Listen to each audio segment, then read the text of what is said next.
at the Tahoe Adaptive Ski School is we can get just about anybody on the mountain who really wants to be on the mountain.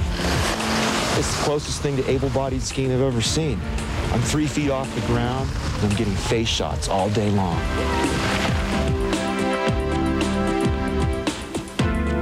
The plan is for medics to carry portable computers and signal the exact location of a fallen soldier.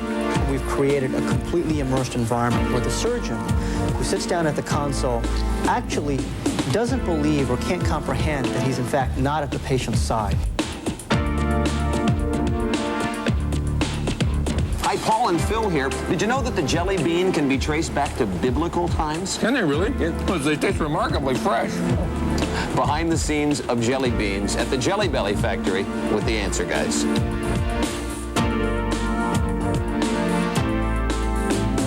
Technology is breathing new life into the field of adaptive equipment for the disabled athlete. Hi, I'm Richard Hart. Welcome to the next step in technology. This is called the Wake Jammer. It's from Top End, a company specializing in extreme wheelchairs. But this one's for the water. With special booties to secure the legs and an almost infinitely adjustable seat, it's a wild time for people who can't stand on water skis. What about winter sports, you say? That's no problem.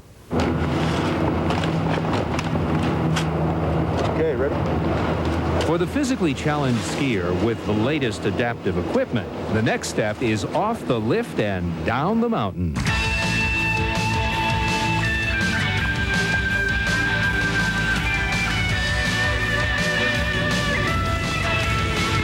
Tahoe Adaptive Ski School at Lake Tahoe, California is enabling people with a wide range of disabilities to take advantage of just about everything skiing has to offer. Take Ed Rua. He lost the use of his legs as a boy. Adaptive equipment like this bi-ski has opened up a whole new world of outdoor activity.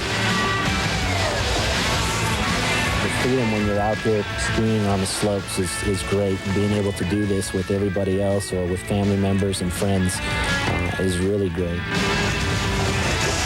The major difference between these particular skis that I'm skiing on and what is considered to be an able-bodied ski is a radical side cut underneath. And what happens with these skis is they're mounted side by side and they will articulate together as you make a turn. And because of the radical side cut on the inside, you can actually carve a turn.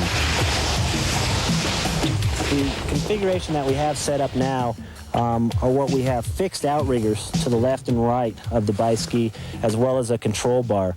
And this is going to be for someone who has very limited upper body motion, but might still be able to move ahead or lean over a little bit. As you can see, the fixed riggers will stop the travel so that the student won't fall over. After a little practice, the control bar and the fixed outriggers can be removed and portable outriggers can be used. These sliding poles offer stability in turns and make poling across the flats a lot easier. The next step up from this would be what we call a monoski, which is a single ski underneath a very similar seating system. You would have to be a little bit less physically challenged to be in a monoski. You would have to have upper movement and balance. Mark Wellman broke his back in a climbing accident 12 years ago. A few years later, he was back on the rock, making the first wheelchair ascent of Yosemite's El Capitan. Today, he's a motivational speaker and filmmaker. He's just spent 3 years making a film that celebrates the achievements of disabled outdoor enthusiasts. With his great upper body strength, he's right at home on the monoski. Everyone who goes through a traumatic accident like I did, you have to get through that period of denial and self-pity. Accept what has happened to you. These guys that were living in chairs 5 or 10 years before my accident were living pretty good lives, and I was seeing them adapting equipment to whatever they wanted to do. It's the closest thing to able-bodied skiing I've ever seen. I'm 3 feet off the ground, and I'm getting face shots all day long.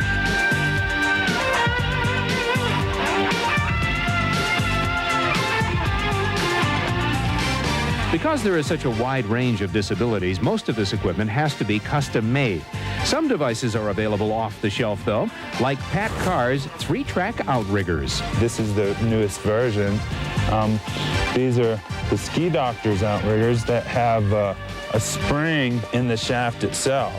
And that gives a little pressure relief on the wrist and the shoulders and your muscles and your upper body.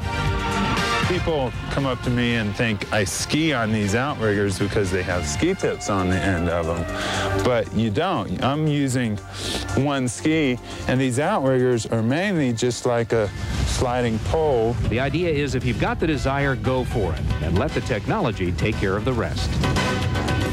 Looking good. Feel the tug of the suture. See doctors performing surgery without touching their patients. The real long-distance operators, next.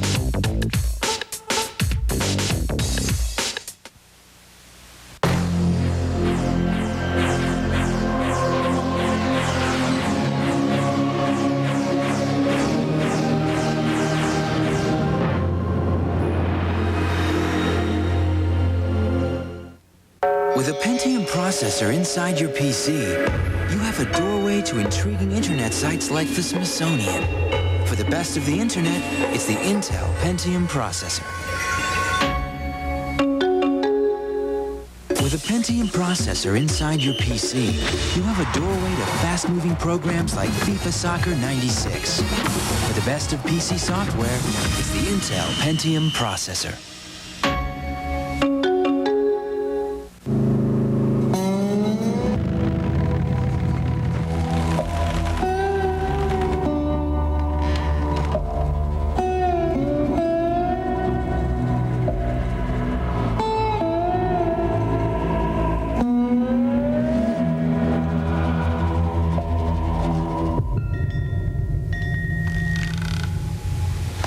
The cruising spirit lives. Royal Star by Yamaha.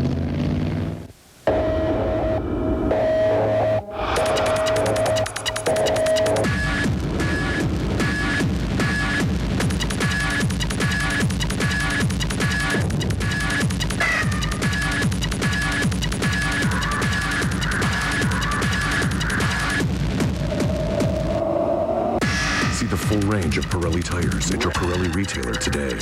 Pirelli tires. Power is nothing without control. I'm lucky. I landed in the perfect place.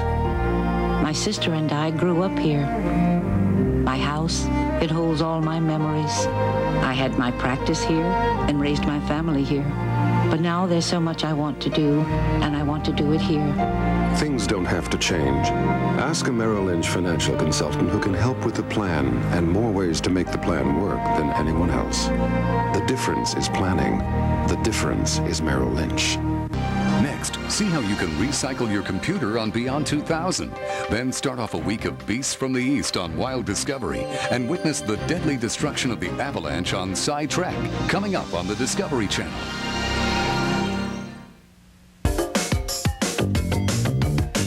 Science fiction author Robert Heinlein once created a character named Waldo. Nearly paralyzed, he created a kind of bodysuit for himself that amplified his muscle movements. Years later, workers in the nuclear industry developed something similar for remote control handling of radioactive substances, and they affectionately called their invention a Waldo.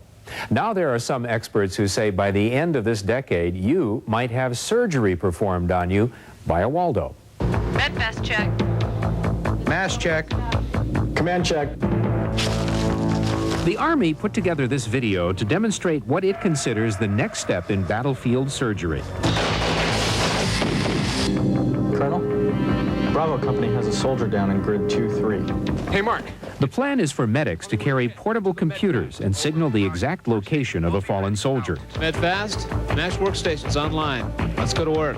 Ready, MASH. Experienced surgeons on duty would then operate by remote control, taking advantage of the so-called golden hour, the first hour following an injury when a patient's chances for survival are greatest. That feels right. Hold there. System's working good. I can feel the tug of the suture. And back in this laboratory at SRI International in Northern California, the telepresence technology is becoming a reality. The surgeon who sits down at the console actually doesn't believe or can't comprehend that he's in fact not at the patient's side. And I can vouch for that. The team ran me through a series of exercises with the telepresence system. This is something that... It's not just visual. I can feel the beads in my grasp, and the feel contributes so much to the illusion. Right, well, that's really the key here, is we need to have telemanipulators that just transmit your emotions flawlessly to the other side, to the slave manipulator, to the work site, and at the same time reflect back the forces to you, and that gives you just a sense of presence. You know, after a while, you just start to feel that you could let these manipulators go and just reach in there and grab it because it looks so real. Right now, you're working in a one-to-one motion scaling and force scaling, but we could similarly give you the same virtual workspace where things were magnified and amplified, maybe 100 to 1, and you could be working, for instance, manipulating chromosomes. All of this could be scaled on such a way that you'd have all the same coordination and dexterity you do at this level, but working on a microscopic scale. Success. So far, the console where the surgeon operates has been separated from the patient by just a curtain. But the same system could work with the patient hundreds of kilometers away, over high-speed phone lines, soon wireless radio links, or even satellite. The team at SRI hopes telepresence will allow specialists to consult on surgeries or give rural hospitals access to physicians in large cities. But another possible use is in what's called endoscopic or laparoscopic surgery, wherein the doctor is operating through a tube rather than through an incision. Cannulas are inserted through the abdominal wall, and long instruments are used this way. Modern laparoscopic surgical techniques are a real benefit to the patient. They're even worse for the surgeon because the surgeries take about 3 times as long, and it's really very awkward. And telepresence gets around all of that. You just sit down naturally at a console like this and do the work like you always did. You could perform procedures that are just not even attempted because they're too delicate, and it could save a day or two off a hospital stay on other procedures. The next time somebody tells you something is a remote possibility, tell them, of course. Coming up, a universal language of the future using computers. Flights from Washington to Toronto. Okay.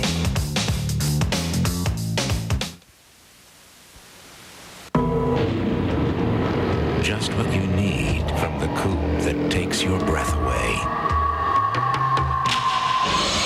More oxygen. Introducing the all-new Mitsubishi Eclipse convertible. It has quite an effect on drivers, too. The new Eclipse convertible from Mitsubishi. First, Goodyear revolutionized wet traction design with AquaTread. Now, Goodyear introduces new InfiniTread, the first tire with a lifetime tread life warranty. High tensile steel belts and space-age molecular compounds make InfiniTread so durable, its tread is guaranteed for as long as you own your car. New all-season Goodyear InfiniTread for traction, for tread life, for as long as you own your car. New Goodyear InfiniTread, the first tire with a lifetime tread life warranty. Call 1-800-GOODYEAR for a location near you. Beginning tonight on Wild Discovery. Fur and feathers, vicious and strange. How about a little culture? As exotic as it gets. Exotic. Beasts from the East on Wild Discovery. Beginning tonight at 1 Mountain, 12 Pacific on the Discovery Channel. This 4th of July, help us celebrate our nation's 220th birthday. Every year, hundreds of people go to the Central Washington State Fairgrounds to picnic, listen to music, and to watch one of the biggest fireworks displays in this state. Admission and parking are free, but there are costs. Nearly $30,000 for the fireworks alone. That's why the 4th of July Committee is asking for your help. Look for this colorful envelope in your cable bill and send in your contribution to assure this valley the most spectacular 4th of July celebration. A month ago, I couldn't have enjoyed this. My hearing loss had gotten so bad that I was missing out on a lot. That's when a friend suggested I go to the Hearing and Speech Center. Their staff of friendly professional audiologists helped by testing my hearing and then demonstrating various styles of hearing aids appropriate for my listening needs. It was so easy. You don't have to put up with poor hearing. The Hearing and Speech Center can help you enjoy all the sounds of life. How was that? Sounds great, honey. It's hard to say which is more difficult, to make a computer recognize human speech or to imitate it. So far, the most realistic, totally synthetic computer voice comes from a chip called FlexTalk, created by Bell Labs. I'm FlexTalk, the AT&T text-to-speech synthesizer. Probably just a recording. No, I was completely computer generated here at AT&T's Bell Laboratories. Hey, this is Chuck. Please speak your 4-digit account number. I opened my wallet in the middle of Can my you list all flights from Washington to Toronto? Ho, ho, ho, and Merry Christmas. This is like that little tape recorder in Mission Impossible on TV. Only there's no tape. Greeting cards, answering machines. It seems everything these days talks. Some things even listen. But talking to and listening to technology is still a trying endeavor. Hi, my name is Sam, and I'm the next step. Sam is a talking robot. You can't see his lips. He talks through a computer. Hi, my name is Little Sam. That means he can be Little Sam or... Hi, my name is Big Sam. But this is not the next step in robots. That's not the point. This is a long-term experiment at AT&T Bell Labs to study how the human voice can be used to communicate with machines. And that doesn't necessarily mean a robot. In the near future, you should be able to pick up a telephone, call your local library, get information about the library's database of books, what's available. In the very near future, you'll not only talk to the telephone, you'll be talking to your television. Aha, there it is, a short, hard, round object. What do you want to call this thing? This is a brown bottle. In here, a human talks to Sam, asking him to move something or pick it up or identify it. What it's doing now is using the ultrasonic rangefinder, which is the gold disc in the center of the gripper there, to find an object. It sends out a high-frequency signal that you can't hear and listens for the echo. Same principle as a bat. The red object is to the right and to the front of the robot. The interesting thing is, if Sam is not clear on exactly what you want, he'll ask, saying things like, well, I see two objects that shape, which one do you mean? And then when it figures it out based on that conversation, it goes for it. I'll restore the insulator to its original position.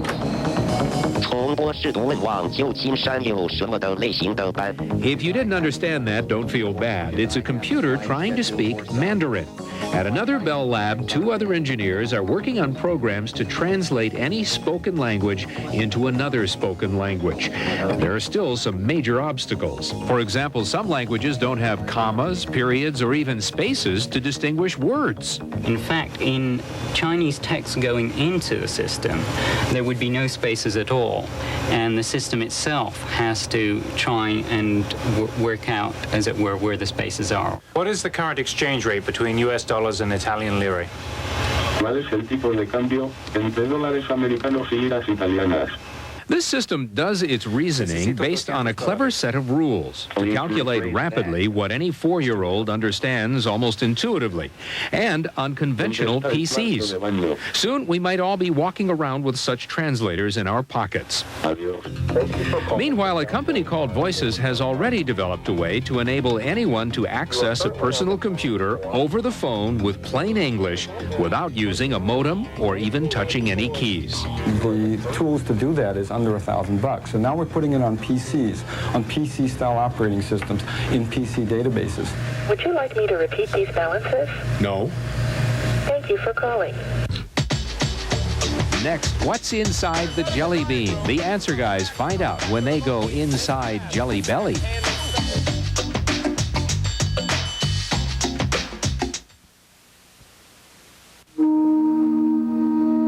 Does steel have a conscience?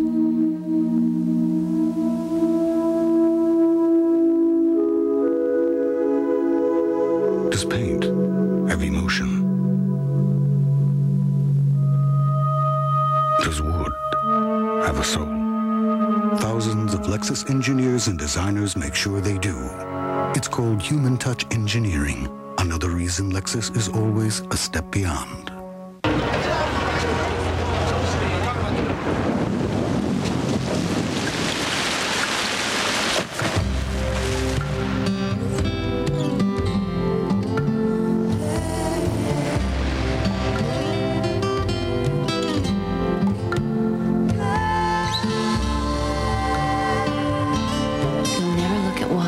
Same way again.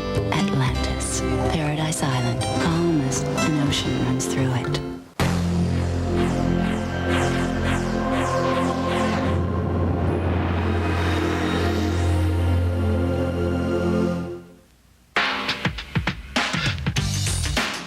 Let's talk about the senses for a moment. To describe a certain color to someone, you specify a frequency of light, a certain musical note, a frequency of sound. But how the heck do you describe a flavor? For the answer to that, we sent Paul and Phil to the jelly bean capital of the world.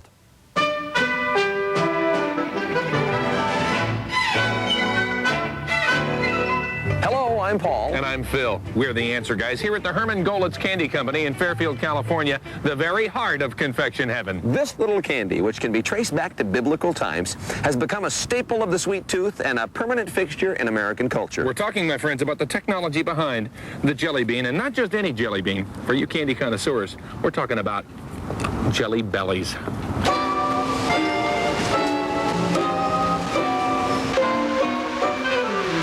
The creation of a Jelly Belly takes anywhere from 7 to 10 days, and it all starts right here. Willy Wonka, eat your heart out. This computerized kitchen, designed in Holland, monitors temperature, pump speed, steam pressures, weighs all the various components, and even keeps a log for inventory. Recipe ingredients are measured by weight. By the computer, which also does the mixing. Here in the kitchen, the Jelly Belly ingredients like sugar and corn syrup and starch are mixed together with other natural flavorings to create something they call slurry. Now, slurry is what forms the jelly, the inside of the bean. It's a process unique to Jelly Belly. Most of your jelly beans use the same jelly inside, and they just flavor the candy coating they put outside. Jelly Bellies flavored inside and out. Cinnamon. Now let's take a look at some slurry right back here. This flavor in the vat right now is champagne punch. Yum. Ooh, yummy. Now Jelly Belly year-round makes 40 official flavors. Common ones like blueberry, green apple. President Reagan's favorite was coconut. But that's not all. Look, they make these kind of yellowy ones. They make an orange one. They make a red one. This blue one. Look, green ones. I'm glad you're enjoying yourself, Phil. Watermelon. Yeah, they make more exotic flavors too. Ones like jalapeno, buttered popcorn. Oh, that's white with yellow speckles. They're very good. And you know, not all the flavors work out. They do try some that don't, like papaya and guava. Yeah, beans that bombed. Okay, now we're directly below the kitchen, the room we were just in. This is where the slurry gets injected into molds by this machine. It's called a mogul. Absolutely amazing machine. That hot, gooey slurry comes down here and is squirted into molds. They're right behind me, filled up, and out it goes into the drying room. Okay, now when they're done in the drying room, those racks come back to the mogul machine, which dumps them out, and the beans are put on this conveyor belt. It carries them through here where they get a quick steam bath. Then they get a sugar shower. All the beans are individually coated with sugar, which does two things for you. Keeps the beans from sticking together, and it begins the next step in the process called engrossing. Let me see. Chocolate pudding. Here is where technology stops and the centuries-old art of candy making begins. Using these stainless steel and copper pans, some of them are as many as 75 years old, this is where the beans get coated with syrup and sugar in a process that gives it its smooth candy coating. Now, the process is called panning, and it's remained relatively unchanged for hundreds of years. You see, these pink ones are cotton candy. Now, only the very best beans make it past the cracked hand inspectors like Lula May here. That discolored one right there. You ever see really goopy-looking ones, you know, that are so bent out of shape they look like a famous celebrity? Oh, yeah. Yeah? Hey, Lula? And then they got us all wearing these hard hats. So what is it? The odds are that maybe a jelly bean could fall down and hit us on the head. Is that what that's for? Yeah, it's like safety. Okay. Jelly bean could hurt. Yeah. And a select few very lucky Jelly Bellies are forever immortalized as jelly bean art. Among the candied creations in the gallery, you'll find portraits of illustrious personalities like former Presidents Reagan and Bush, football legend Joe Montana, Johnny Carson. And a few very, very, very lucky beans have been chosen to be the Pope. Take a look. Isn't it fantastic? Now, the Goletz Candy Company's been around since 1869, and in addition to all the other candies they make, every day they make 100,000 pounds of just Jelly Belly jelly beans. How about that? 1,250,000 jelly beans per hour. It's amazing. Toasted marshmallow. Ooh, I love that flavor. That's all the time we've got for now, besides we have a meeting with our new Jelly Belly friends to discuss some new flavors Phil and I have thought of. They need our help. Yeah. That's it for now. I'm Paul. I'm Phil. We're the Answer Guys. What flavor are you thinking of first? Pork chop. Ooh, pork chop. That'd be good. Applesauce flavor, you serve on the side. I'm thinking of some kind of fish would be good. Smoked salmon. And we could do a cream cheese flavored jelly bean. That That would be good. You know what? Frog would be good. It would taste just like the chicken. Or we could make them green. Then you might have... Paul and Phil tell us that the Jelly Belly folks are still having a problem with milk flavor and a kiwi, because it turns out kiwis don't have a distinct flavor. They mimic other fruits, and they have had limited success with Bloody Mary. That's it for now. I'm Richard Hart. Thanks for joining us, and we hope you'll join us for the next step. Tonight on CyberLife. April 15th is just around the corner, and now the IRS is trying to get their act together online. It's the latest thing in photography, a camera that doesn't need any film. Try instant processing right on your computer. It's hot, it's spicy, it's on the internet. They call it hot, hot, hot. And this couple can show you how to turn a small business into a huge business online.